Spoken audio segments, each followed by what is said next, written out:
សួស្តីអ្នកនរគ្នាខ្ញុំឲ្យមកមើលវីដេអូមួយអំពីរបៀបផ្សំផ្កាកណ្ដាស់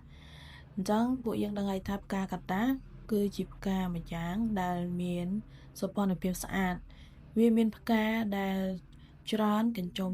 មើលទៅឃើញស្អាតតែម្ដងទាក់ទាញអារម្មណ៍ហើយមួយវិញទៀតផ្ការបស់វាហ្នឹងគឺឆាប់រោយប៉ុន្តែរោយមិនក៏ចេះអត់ដែរអ្នកនរគ្នាព្រោះអីវាផ្កាតគ្នាមករហូតណា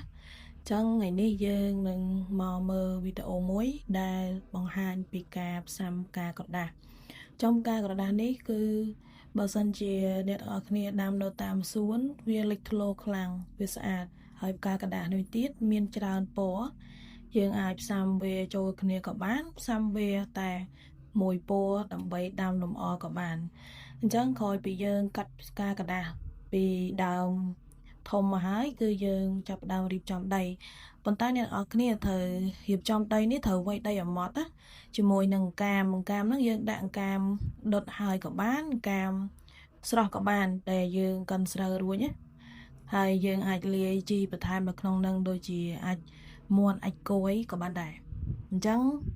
នៅពេលនេះខ្ញុំធ្វើនេះគឺដោយសារតែវាកញ្ញាប់ខ្លាំងយើងចង់បានពូជអញ្ចឹងយើងអត់បានត្រៀមរៀបចំទេដីរបស់យើងតាមពិតត្រូវរែងឲ្យវាម៉ត់ឲ្យស្អាតដើម្បីយកទៅលាយជាមួយនឹងកាមតែនេះគឺពួកយើងយកដីមកគឺដីទលេយើងអត់បានរៀបចំទេតែអត់អីទេអ្នកនរគ្នាព្រោះអីដើមផ្កាកណ្ដាលនេះគឺជាប្រភេទដើមឈើដែលធន់អញ្ចឹងវាមិនជាសូវជាបញ្ហាហ្មងទេប៉ុន្តែបើសិនជាអ្នកនរគ្នាធ្វើខ្លួនឯងអ្នកនរគ្នាគួរណាតែរែងដីឲ្យម៉ត់សិនណាកុំយកមកទាំងដុំអញ្ចឹងព្រោះថានេះខ្ញុំបញ្ញាប់ពេកអញ្ចឹងខ្ញុំក៏ធ្វើទាំងដុំអញ្ចឹងទៅប៉ុន្តែរបៀបធ្វើអីគឺតែមួយទេអ្នកនរគ្នាយកដីយកមកលាយជាមួយនឹងជីអង្កាមមកឬមួយក៏អង្កាមរស់មក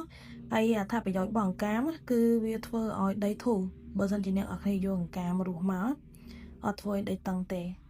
អញ្ចឹងយើងធ្វើការលាយដីវាហើយយើងក៏យកដីហ្នឹងដាក់នៅក្នុងអីក៏បានដែរអ្នកនរគ្នាចង់ដាក់នៅក្នុងថង់ប្លាស្ទិកពណ៌ខ្មៅគេហៅថាកាតុងហ្នឹងក៏បានឬមកកាតុងជ័រជាប្រភេទដូចរបស់ខ្ញុំនេះក៏បានដែរអញ្ចឹងយើងយកវាមកដើម្បីដាក់ដីហើយអ្នកនរគ្នាត្រូវចាំថាពេលដែលយើងមុននឹងផ្សំអ្វីមួយយើងគួរតែដាក់ទឹកនៅក្នុងដីនៅហើយកាលណាយើងលាយដីហើយយើងស្រោចទឹកវាសម្រាប់ដីនេះដូចខ្ញុំនិយាយពីដើមអញ្ចឹងគឺវាអត់សូវល្អវាអត់សូវទេដោយសារតែខ្ញុំអត់តាន់បានរែងវាយើងបញ្ញាប់អញ្ចឹងយើងចូលមកដល់វគ្គការដែលយើងបានយកមកគឺយើងធ្វើការកាត់វាតាមអ្វីដែលយើងចង់បានមកជាទូទៅខ្ញុំផ្សំប្រហែលជាបើយើងគិតជាចំអាមប្រហែលជាមួយចំអាមកន្លះដើម្បីយើងងាយស្រួលយកទៅដាក់ថូអញ្ចឹងយើងយកទៅដាក់ថូនៅពេលដែលវាដុះឬហើយវាសល់ទាំងប្រមាណមើលទៅឃើញស្អាតបើយើងកាត់ខ្លីពេកតែយើងយកទៅដាំទៅវាខ្លីប៉ុន្តែផ្កាកណ្ដាស់នេះវាបែកទេអញ្ចឹងការផ្សំនេះហាមផ្ដាច់យើងផ្សំមិនច្រាស់មានន័យថាយើងផ្សំដោតពីចុងមកដាក់ជាប់ដីយើងត្រូវធ្វើម៉េចចំណាំខ្លួនឯងថាយើងត្រូវតែដោតពីគល់មកមានថាការពីគល់ហ្នឹងគឺមានន័យថាមែករបស់ផ្កាកណ្ដាស់នៅខាងក្រោមយើងត្រូវតែយកវាយកមកដាក់ឲ្យជាប់នៅក្នុងដីយើងកុំច្រឡំថាយកខាងចុងយកមកដាក់ពីច្រាស់គឺវាអត់ដោះទេផ្កាកណ្ដាស់ហើយផ្កាកណ្ដាស់នេះគឺជាប្រភេទដែលធន់មែនតើយើងយកទៅដាក់យើងគ្រាន់តែកាត់តែដោតក៏ដុះដែរប៉ុន្តែនៅក្នុងការផ្សំនេះគឺពួកយើងអត់កាត់ដោតទេពួកយើងត្រូវតែលាយជាមួយនឹងមេជីដែរ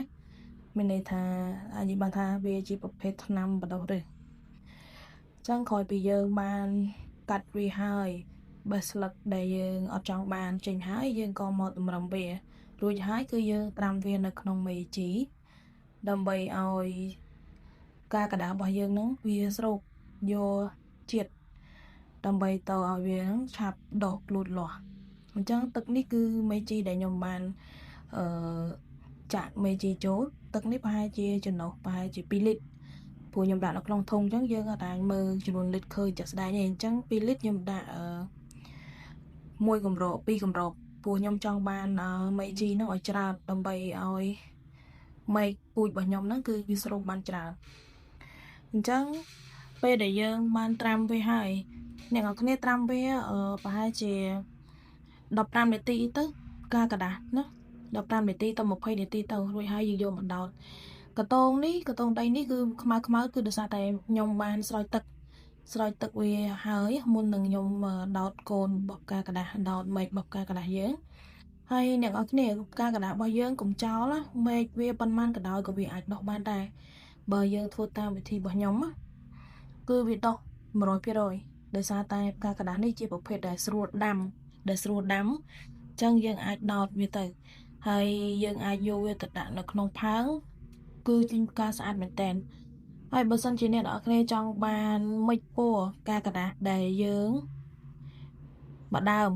យើងបានពណ៌3ទៅ4ពណ៌ចាំមើលខ្ញុំនឹងចេញជាវីដេអូក្រោយហ្នឹងគឺគេធ្វើការផ្សាំ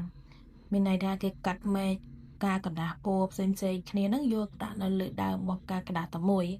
ប៉ុន្តែហ្នឹងប្រហែលជាខ្ញុំនឹងចេញវីដេអូនៅវីដេអូក្រោយអញ្ចឹងនៅថ្ងៃនេះខ្ញុំផ្សាំកូនផ្កាកដាស់បាននៅរាងក្រៅដែរបើសិនជាខ្ញុំយកទៅដាក់នៅក្នុងផើងប្រហែលជាបានច្រើនផើងដោយសារតែផ្កាកដាស់របស់យើងកាលណាតែវាធំទៅគឺវាបែកមែកហើយអញ្ចឹងមែករបស់វាហ្នឹងគឺច្រាំងតែម្ដងអ្នកនរគ្នាធ្លាប់ឃើញផ្កាកដាស់ណាអញ្ចឹងផ្កាកដាស់វាមិនមែនជាប្រភេទតូលទេវាជាប្រភេទបែកមែកស្ញាងអញ្ចឹងវាដូចវល្លិអញ្ចឹងបើកាលណាយើងដាក់ជំលងឬក៏គេហៅថាដាក់ឈើឲ្យវាឡើង